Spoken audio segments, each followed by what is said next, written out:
Kombat, a fantasy martial arts game that some parents think is just too violent for their kids. Carol Lynn joins us live now from Northridge with more on that story. Carol? Here it is, Bob, behind me. It's called Mortal Kombat. We're going to talk to Aaron Brandis here about the game. Aaron, how does it work?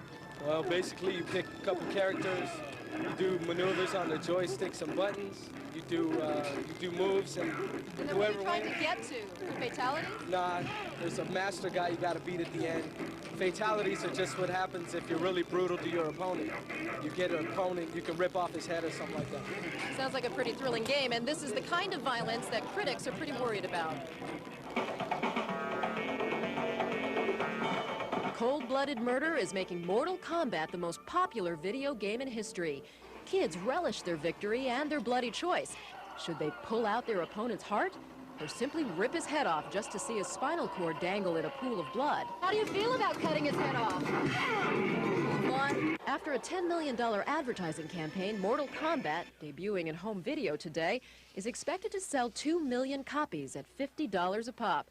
A horrifying possibility for parents who can't believe the game makers are fantasizing about decapitation and murder. I don't think they'll have this at home, no. You don't think so? A little bit too violent. You look a little startled. Yeah, it's a little too violent, I think. That's pretty bad.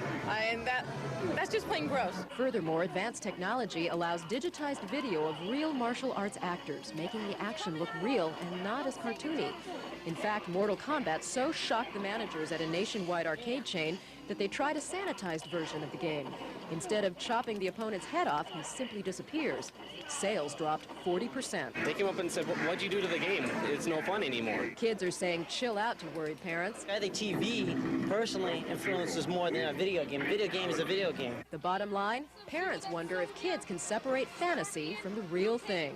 Wait until they get out in a situation where they're fighting, and then they'll think about this and try to make it real.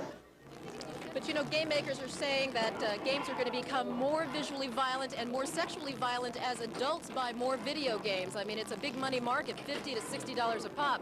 Plus, some of the critics say, or they at least concede, that parents have to be there in order to pay for the game, so at least there's some discretion there. And game makers are also talking about a new rating system similar to the movies.